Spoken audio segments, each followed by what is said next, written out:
And say it again, right? Until I know you're all well fed, so that shouldn't be a barrier to saying good morning, right? So good morning to all of you. Much better. I'm here to welcome you. I am stepping in on behalf of the chair of our Department of Community Health and Preventive Medicine, the wonderful Dr. Tabia Akintobi.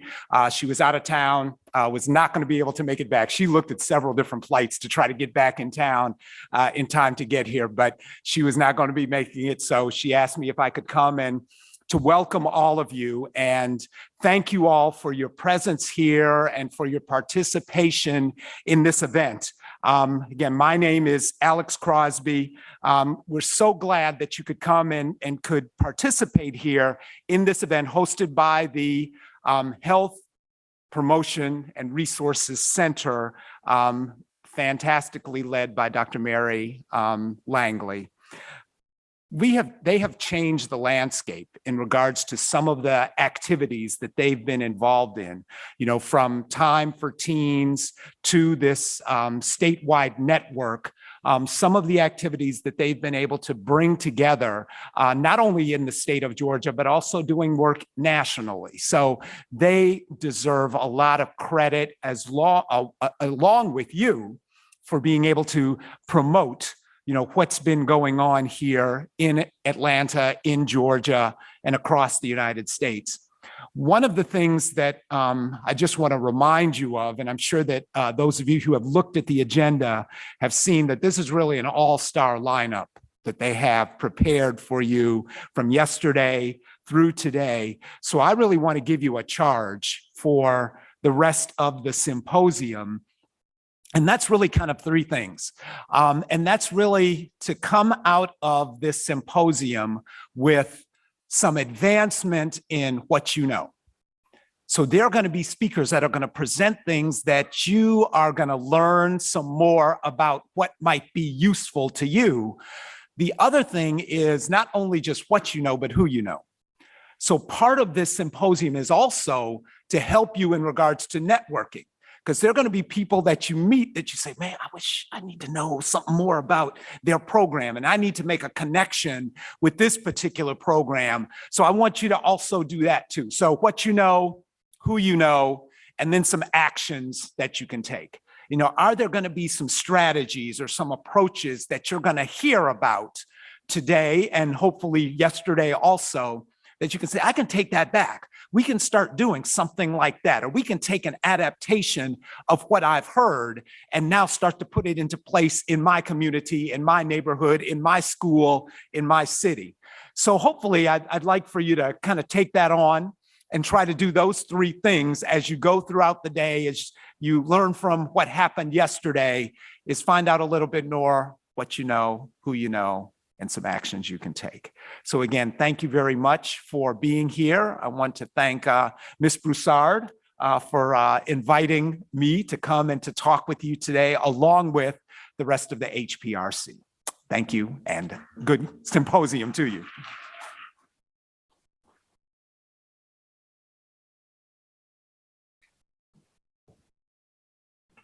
Good morning. Good to see you all again.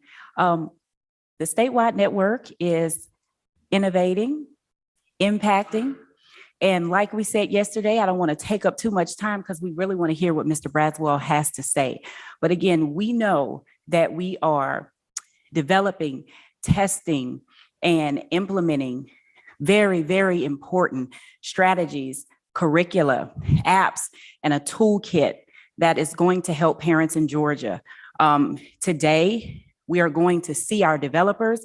We are going to hear presenters and speakers who are resources throughout the state of Georgia, who we are partnering with through the statewide network. We see all of the resources that we have highlighted, that we will continue to highlight throughout this grant. I'm going to jump from up here and we will see Mr. Braswell. Pastor Dortch is going to speak about fundamentals of fatherhood, which is one of our innovations that will soon become an evidence-based intervention. I will take up no more time. Here we are.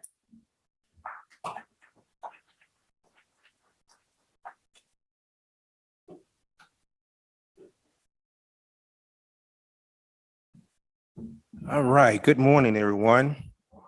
Seen some of you all last night. They put me on in place of Judge Hatchett, so I'm gonna act like I'm her for just a second. All right, can we do that? I'm honored to stand to present to you some of the things that I'm working on with the fatherhood curriculum. It's a playbook. How many ever played sports? How many know how to play sports? You know, just raising your hand up don't mean that but anyway, I was thinking about this idea of a playbook because I'm an ex-NBA player in my mind.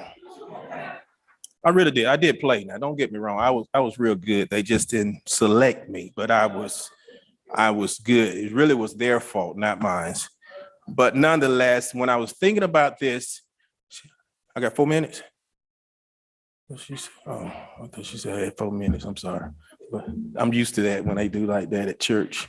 But so when I was thinking about that, I tried to think about what would be my theme for this. And the theme of my playbook is to empower and to engage the fathers and the sons to have a better relationship. It wasn't trying to recreate a wheel, but give them some tools and strategies that can help them. And with that, I have 5 modules that I use within the playbook. And I just want to share a couple of them with you if you don't mind. With the modules, I want to use strategies, tools, but I wanted to use it from a basketball standpoint because that was my skill. That was where I thought I was good at. And so with that, the first drill is what we call the warming up exercise. And this is where the father and the son, we talk about what is fatherhood, what is adolescence. So we use that as a warming up. And since I'm here to present to you how we do it, I thought you would help me do the warming up.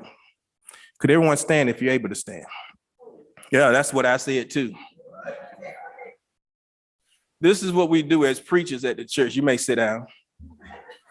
You may sit down. I'm for real. I just wanted to. So when I leave here, I can say they did move. I got them to move, okay? But that's some of the warming up that we do with the father. We get them the chance to stretch, to open up their minds, to understand what is fatherhood, what is adolescence. The second module that we use, which is the second tip, is what we call the passing the ball. As a basketball player, I understand that this is one of the most important things because passing the basketball is known as your language. How do you talk? And so that's one of the tips we want to share with them, how to pass the ball, how to be able to have that, that relationship and giving them tips to help the father, tips to help the son. The third module is healthy relationship. We call that one-on-one. We're allowing the fathers to be one-on-one with the sons be one-on-one with the fathers.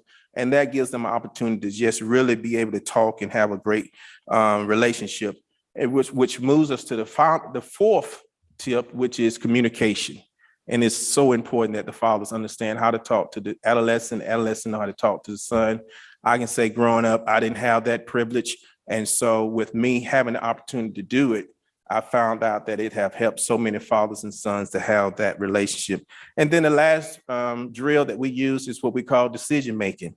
That is, how do you pass the ball? I mean, how do you handle the ball? That's ball handling. I was the point guard. And because I was point guard, I controlled the game. No one was able to shoot. No one able to do anything without me passing the ball. So that was one of the most important things of the drill. So those are the 5 modules that we have. Looking forward to sharing more with you in the future. Thank you so much.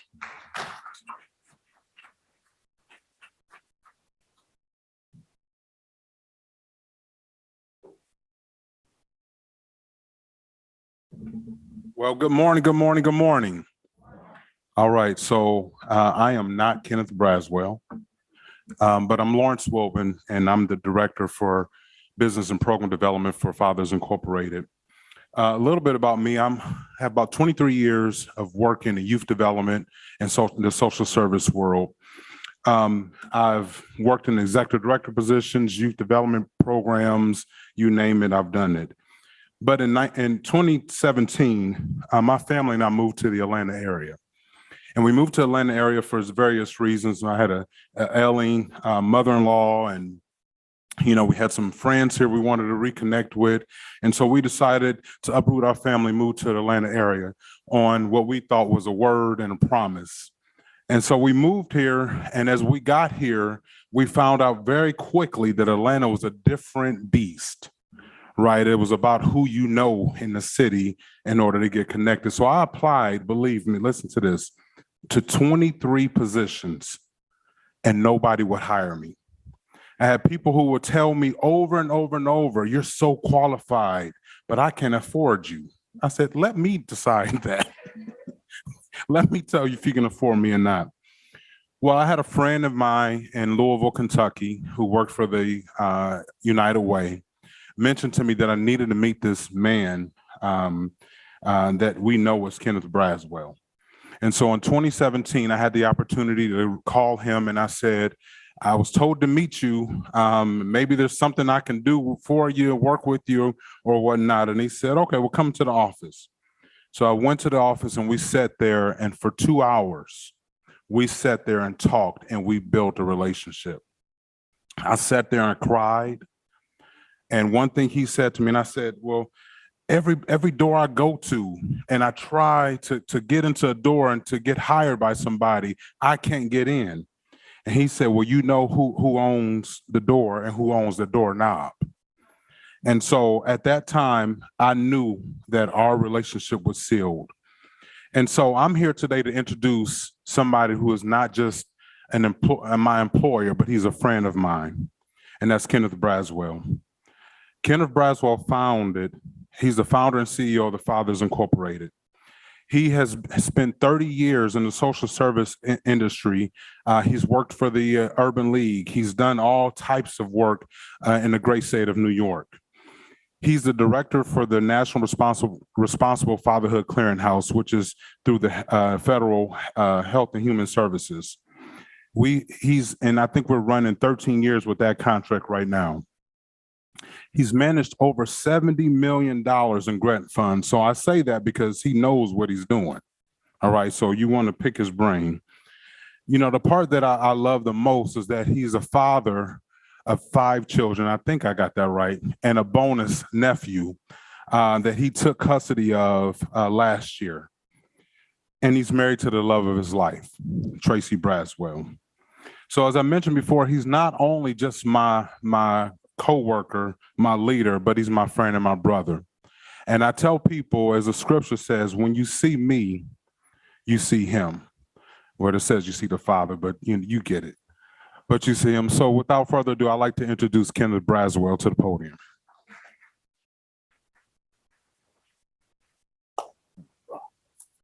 Good morning. How you guys doing this morning?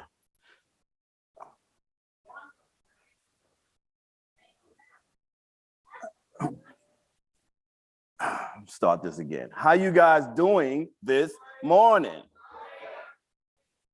Y'all act like this morning was old to you. I better ask somebody, right? And so thank you so much to Dr. Crosby, to Victoria, and to Mr. Dorch and Lawrence, who is right on point when he says, you know, we're just not coworkers, we're friends and brothers. We care for each other's families. We know our kids' names. We know what schools our kids go to. That's a deeper relationship than just working on the other side of the cubicle with someone. I know Lawrence's story. I know his wife's story. He knows my story. They know my wife's story. And that permeates across every staff member that works with Fathers Incorporated. And so we're just not about this work, we are this work.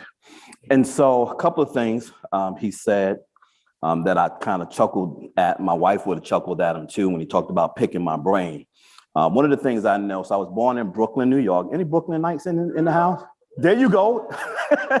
There you go. And so every year of my life, from 5th grade all the way up until I was 15 years old, my mother put me on a Greyhound bus at Grand Central Station to Pine Tops, North Carolina. And that's where I spent all of the summers of my life on my family farm that harvested both tobacco, potatoes, watermelon, corn, you name it, they did all of it. And so while I was young, I thought it was fun. But when I got older, I realized it was just like, indentured slavery work servitude, right? I was cheap labor. And so, but what I remembered about growing up on those farms, Lawrence said that you can pick my brain, is that you couldn't go past anybody's farm and just pick their fruit without putting some money in the basket. So picking my brain costs. Because God has placed a value on what he has given to me, and I have to place that value to everyone who comes into my space, and not because I deserve it, because I earned it, right? And because my wife accounts for every minute that I'm away from the family, to which I'm not getting paid because she counts pennies. I remember one time, and I'm gonna get into, this is a dad story. When I was in the state of New York, I used to travel up and down the road to New York City because Albany, New York is about 2 hours from New York City, where I grew up. Trying to make sure just the big green button. So I'll keep talking while I'm trying to get this. There you go. And so every time somebody would host a meeting in New York City, they were like, Mr. Braswell, can you come down to New York to talk to us about fatherhood? Yeah, I'm coming. So 2.5 hours down to New York, into the bowels of New York City, lunch, tolls, gas, all of that, and then 2.5 hours back. And my wife would say, how much did they pay you to come down? I was like, nah, I went down there. She was like, free ain't free. Right, because that money you spent in gas, that money you spent in food, that money you spent in toll, and the hours that I had to go pick up the kids because you was on the road doing do-good things for somebody else, came out of our account, right? And I was like, I hear you. It'll never happen again. So many times I don't even get into those conversations. I just give it to her and let her deal with it. This way I don't have to hear about it. But what it led me to think about in talking to you, and I only have a few minutes, but I'm gonna try to fly through everything to get as many concepts to you as possible. Thank you so much for having me to come and speak to you about fatherhood. It's such an essential and important conversation as we work with parents, youth, families, and our community. But the way that you think and feel about dads is rooted in the foundation of what you know about dads. And much of what we all know about dads is from our own personal experiences, right? So we frame how we think about men based on our own fathers. We frame how we work with men based on what we heard, what we read in the newspaper, saw on the 6 o'clock news, saw in our neighbors' houses, and those kinds of things. So we frame conversations around what men are. And it's ironic that we do that because we frame it about everybody else's men, but we don't put that same frame around the men who love us. Come on, y'all. As my pastor would say, I'm preaching better than y'all amening right now, right? Because most of what you would say about men, you wouldn't say about your sons. Much of what you say about men, you wouldn't say about your grandfathers. Some of you would, right? Most of what you say about men, you wouldn't say about your cousins, right? Your pastors, other men in your church, coaches, teachers. So this is not an all thing. We recognize that some folks do have challenges, and we have to recognize those challenges. But father absence is so critical to our community because father presence is so valuable. Nobody's writing this down. This is quotable stuff, y'all. I'm giving y'all gems. You got it? Tweet me. The reason that our communities are in the way that they are is not because of what we describe as the father absence piece, but it is because the presence of fathers is so valuable that when it is missing for our children, they don't know what to do with that. I submit to you today that there is no such thing as a fatherless child. I'm gonna get ready to blow your minds now, right? There is no such thing as a fatherless child. 100% of all biological children born on the face of this earth, even if they was born in a test tube, has a father. The question isn't if fathers exist, the question is where they exist. But if you never ask the question where, you make the assumption that they don't exist. The problem with that narrative is when you begin to tell your child that they're fatherless, somewhere along the line, they begin to believe that their father doesn't exist. But all of what they're going through and they're dealing with, that painful hole in their heart, is as a result of the existence of their father, but the absence of their father. Does that make sense? Right? And so when you're looking at our communities and you're looking at why our children are acting the way they act, it is because we keep telling them that they're fatherless children. And their heart and everything about their always telling them, I'm not fatherless. I may hate this cat to death, but I hate him so much because he exists, but he's absent, right? So how many of you know that you can be a father, be in the house all day long, pay all the bills, show up every day, don't womanize, don't drink, don't do any of those things, work hard, and still serve up a measure of father absence for their children? How many of you know that? Because they pour absolutely nothing emotional into their children. Fatherhood is not all about presence, right? It's about engagement. It's about commitment. It's about connecting. It's about transparency. There's always two truths in the house: what we know about parents and what parents know about themselves, right? And as kids, we have to recognize that in many of our households, there are two truths. And the best households function when the kids know both, right?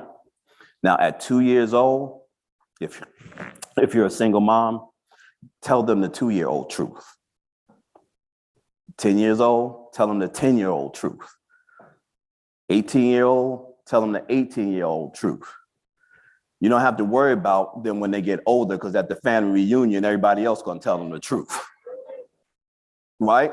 So you better get your truth in before that family reunion show up, or the cookout, or all those kinds of things, because there's one of your cousins that can't wait to tell them about their daddy and their mama. They're going to tell the whole story the way that they heard it from their parents, right? And so this is our vision for FI. We are always clear about this in our understanding so that people kind of know that just because we're a fatherhood agency does not mean that we don't love our mothers. We do this work because we have a concern for our mothers. And we also have a concern for our children. But our mechanism in doing this strengthening work is through fathers. I get to do that. You know why? Because God gave me that calling. He said to me, speak to the hearts of men, right? Help men understand who they are, their essentialness and their importance in the life of their children, because I guarantee if you get that man strong, everybody else around them will be strong, right? Indirectly and directly. But what we believe is that all children should have the love and care, emotional and financial support of both parents, regardless of whether the parents are hooked up or not. I know that says live together, but I'm trying to relate to y'all. Y'all understand what hooked up mean, right? Y'all ain't so old, y'all don't know how being hooked up, right? Fathers should take responsibility for their children and have the necessary resources to fulfill their parenting roles. It's not good enough just to demand that fathers do X, Y, and Z if you're not going to do anything to help them do X, Y, and Z, right? Policies and programs should affirm and promote responsible fatherhood. That's important for the work that we do. So we need to make sure that the service industry, the social workspace and field is doing all of the things that is necessary to make sure that fathers are equipped. And I'm really, guys, struggling with this thing. Get me to the next slide.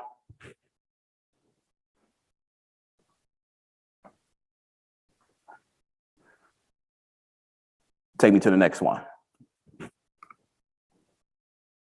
There we go. Click me one time. Yeah, click me all the way to 6, 5, stop there, because I want to go through these real quick. So these are foundational elements of the conversation around fatherhood, right? That when we do, so we do a training called standing in the gap, single mothers raising boys. And the reason that we do that workshop, the reason that I wanted to do that workshop for single moms, particularly as it relates to boys, is because when I speak to a room full of moms, what I always say to them is, you don't have the only perspective of being a single mom. Some of y'all don't get that. You do not have the only perspective of being a single mom, because I was a boy raised by a single mom, and I can tell you some things about her that she don't know. Just blew some of y'all minds all the way up. Yeah, as boys, we have figured you out, right? And we know how to push the buttons, which is why we get into our adulthood, is why we use the tactics that we've used on moms, on other girls. You are our training ground, right? For every single mom, there's a single dad. Why? The term single mom is not a term that denotes parenting status. It's a term that denotes marital status. If you look at it in unwed households, they're talking about single moms, right? So if it denotes marital status, for every single mom, there's a single dad. It's just that we've empowered the term single mom to mean something greater than what it means to be a single dad. And so dads who are not married, who are single dads, don't even speak to the fact that I'm single too. She's not the only single person in this relationship. I'm single too. Everything she has to do, if we're doing it equal and right, I got to do as well. So we got to start thinking about this term differently. I just spoke to you about every child has a father, right? It's not that he doesn't exist. He does exist. It's where he exists. Number 3, moms and dads love equally, however, love differently. My love for my kids just look different from what my love for my wife gives to my kids, right? I told the example some weeks ago, last summer, my son twisted his ankle on the AAU court. And how many of you got kids in sports, right? So he twists his ankle on the court. My wife and I are sitting together. She's louder than I am, I might add. And we're sitting there, and KJ falls, and he grabs his ankle. What's the next thing that happened? Say that louder so they can hear. My baby. What did I do?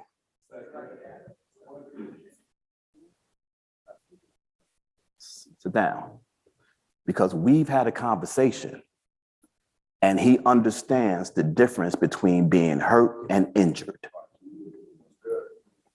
If he's hurt, if he's injured, he's going to look over and he's going to shake his head, which is a signal to me that it's more than just him being hurt.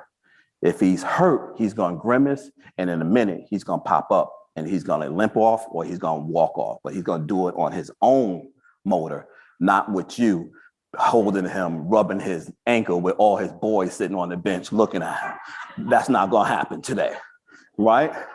That's not going to happen. But when we get home, talking about how the love looks differently, when he gets home, how does my wife's love look like? Because he's still hurt now, right? Come on now. Because men understand, right? I'm saying y'all the training ground. Listen to me now, y'all the training ground. Boys understand, oh, I'm gonna milk this hurt till I can't milk it no more. And she plays right into it. Oh, let me put your feet up on this pillow. What you want to watch on the show? You want to watch the game? Where's the remote control? What you want to eat? The whole rest of the house stops because everything is focused on this kid's ankle, right? And then when I walk in and his ankle, and I know it's hurting, I'm saying, now what do I do? Because I'm dad, because my love looks different. Get out the way. And I know he's not injured because what does he do? He laughs. And I was like, all right, I see you, bro. I see you. I see you. I see your Shaolin technique is good. But right? But that's when it looks different. You can compensate for an absent dad, what he cannot be replaced. Mentorship programs do an awesome job at mentoring. but there is no part of mentoring that replaces dads for these kids. As great of a mentor as you can be, that kid is still going to thirst for his father because he now sees an example of what he has always wanted his father to be. So every time he spends time with that mentor, his father is right here. It's right here, right? And so the other place is when you're a stepdad, mind your steps when you're being a great dad. Because if you overstep into that space, as Charles Barkley said, I guarantee your child will make you understand very quickly that you're not their father. How many of you heard that? You're not my father. Stay over here. Do all you can do from over here, but don't step in that man's space in doing that. So that's number 4. And number 5, a father can be the best dad in the world, but he can't be a mom. Let's say it together. A mom can be the best mom in the world, but she can't be I don't have to explain that one to you, right? Father types. Working with fathers in our program, and this is something that you all need to kind of understand in your various areas and working with families and particularly working with fathers. I've taken our fathers and I have realized that they fall into one of these 5 categories. The first one is that they're unaware. These are fathers who may or may not understand the responsibilities of fatherhood and are unaware of their support needs. They're clueless. They don't know. Somebody told them how to have sex. They had sex. The baby is showing up. They don't know what their responsibilities are. They don't know nothing. They don't know where to go. They don't know what to ask for. They don't know nothing. These are clean slate dads. They come in and you got to start from square one and pull them all the way through. And the interesting thing about these dads is not only do you have to teach them about fatherhood, but more importantly, you got to teach them about responsibility because they've never been taught to be responsible. So you can't tell every man or woman to be responsible if they've never been taught to be responsible. Does that make sense? General needs. Fathers who understand the responsibilities of fatherhood, however, are looking for general needs. They're coming to you because they just want to know how to be a better dad. They want to know how to spend more time with their children. They want to know how to better their relationship with the mothers of their children. They don't have any specific needs, but they just in general want to be a better dad. Many of these dads are probably married. They probably have a great relationship with the mothers of their children, but still for some reason don't feel that they're doing everything they can do for their child, right? So they have general needs.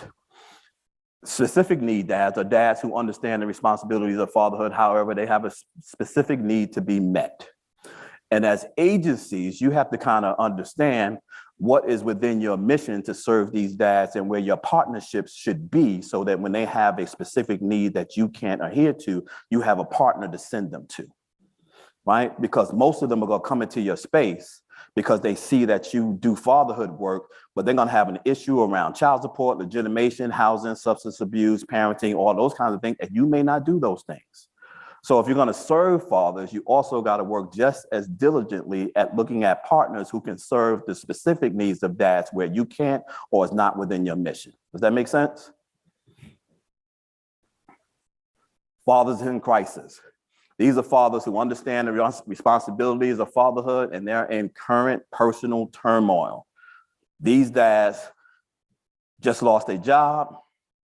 Child support is in their check. Their relationship with the mother of their child is just crazy. They got thrown out last night. They in crisis and they need emergency help, right? And you have to be set up as an agency to deal with this kind of father. We had one not too long ago. One of our better fathers in our program came out of incarceration because unfortunately, the mom passed away while he was incarcerated on his way out.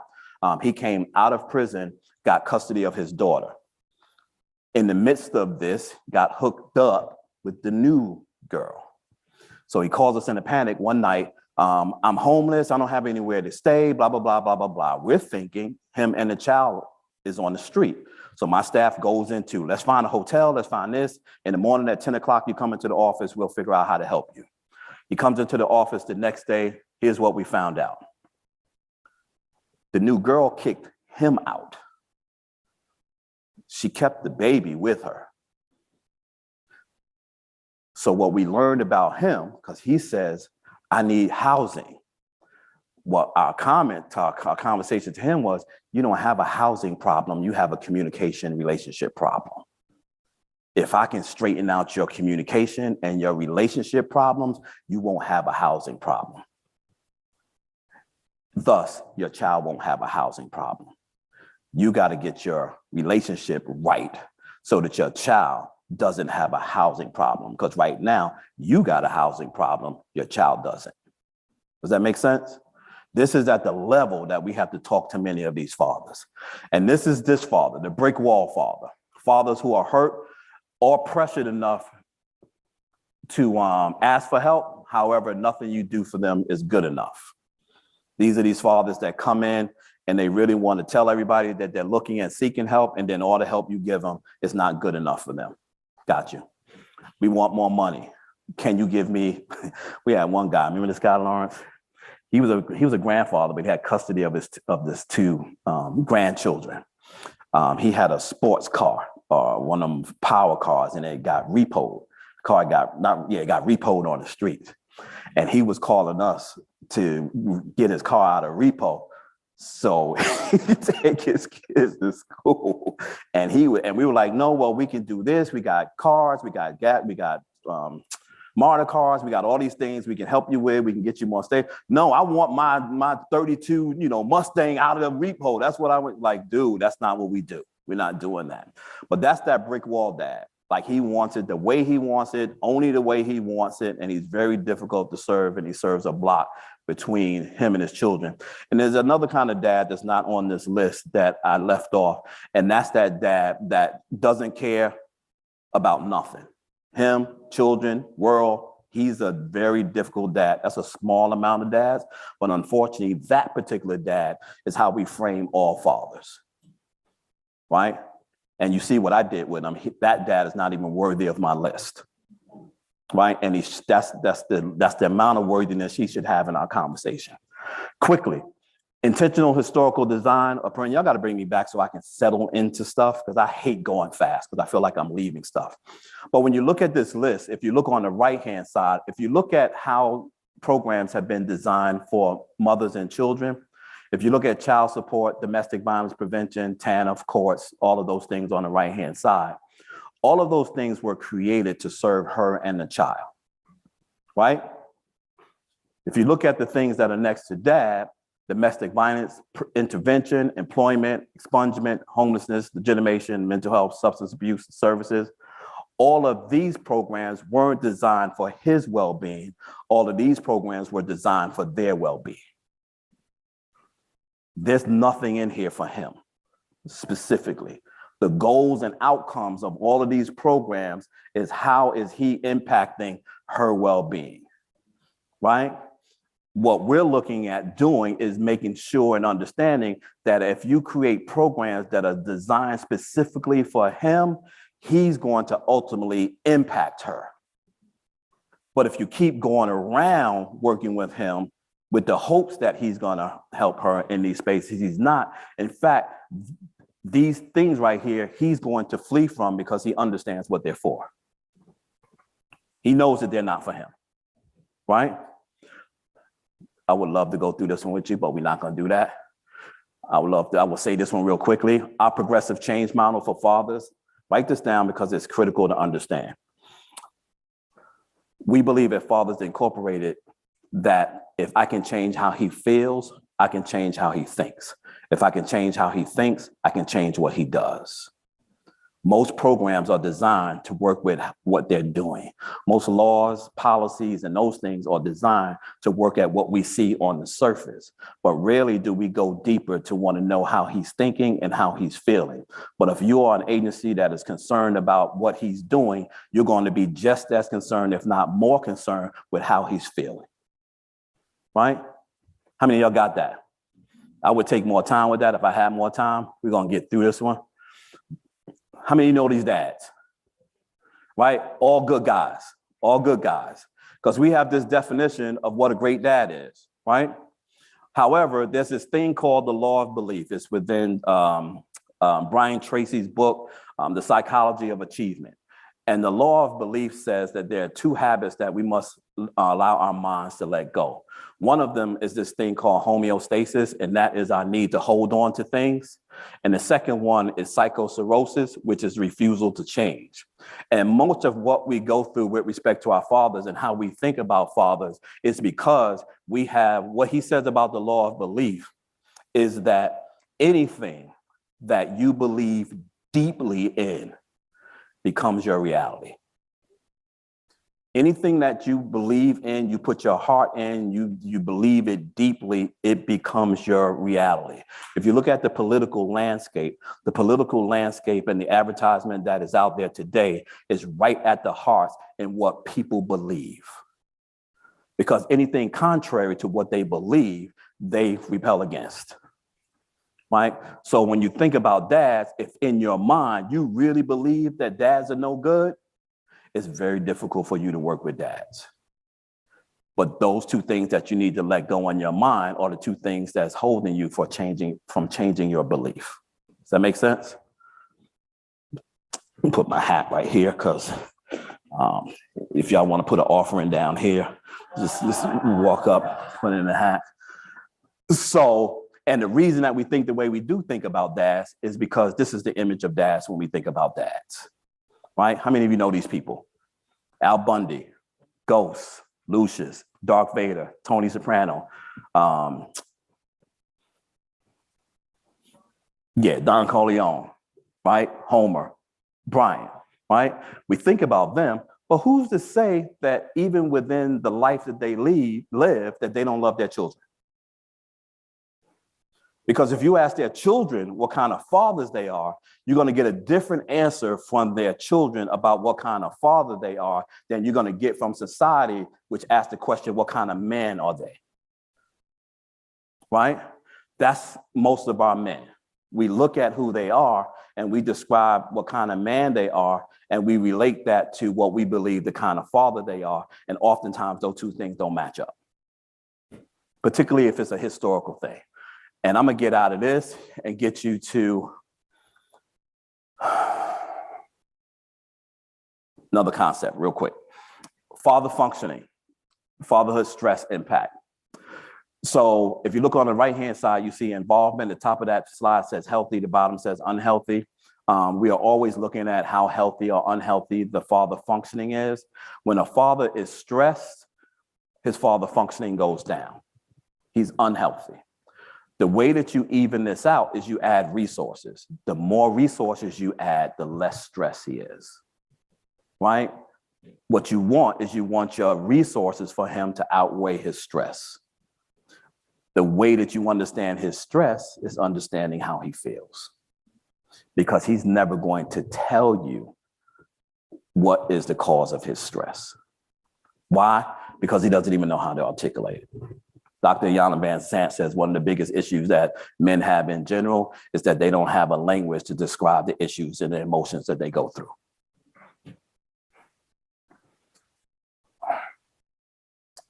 And then, since I don't have any time left, this is what I want you to see. Over the last 2 years, our fire program from HHS, we've served over now. We've graduated 300 fathers from our program in Metro Atlanta.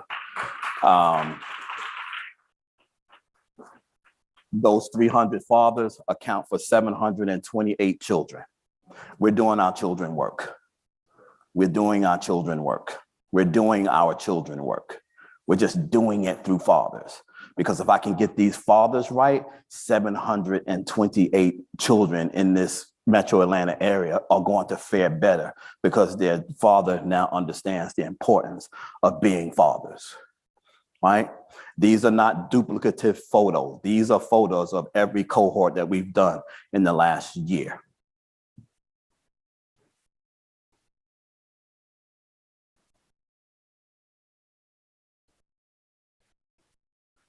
Fulton County, we're starting now to serve fathers in Fulton County Jail.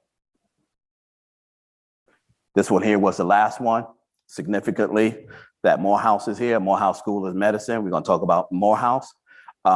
we have decided in our program that we're going to now host all of our graduations at Morehouse. Why are we going to host them at Morehouse? Because there's a historical perspective, because, you know, not that this is the only cast, we cast a wide net out there. We have white guys that are in our cohorts, Latino guys. We've had one trans individual in our cohort. So we serve all, but in Metro Atlanta, 98% of the fathers that come through our door are African-American. And what we decided to do is, the reason that we wanted to host the graduation at Morehouse is we wanted to make a connection between the excellence that they're doing with educating Black boys and our excellence in what we're doing with educating Black fathers. Many of them, these fathers, have never been on the Morehouse campus. Many more of these fathers have never graduated or completed anything, right? So think about them looking at that in their closet, that robe with Fathers Incorporated on. Then lastly, y'all know the QR code, get that. That's my podcast. If you want to hear more of my conversation and talking to others around the country about this thing we call fatherhood, go to IamDadPodcast.com, sign up.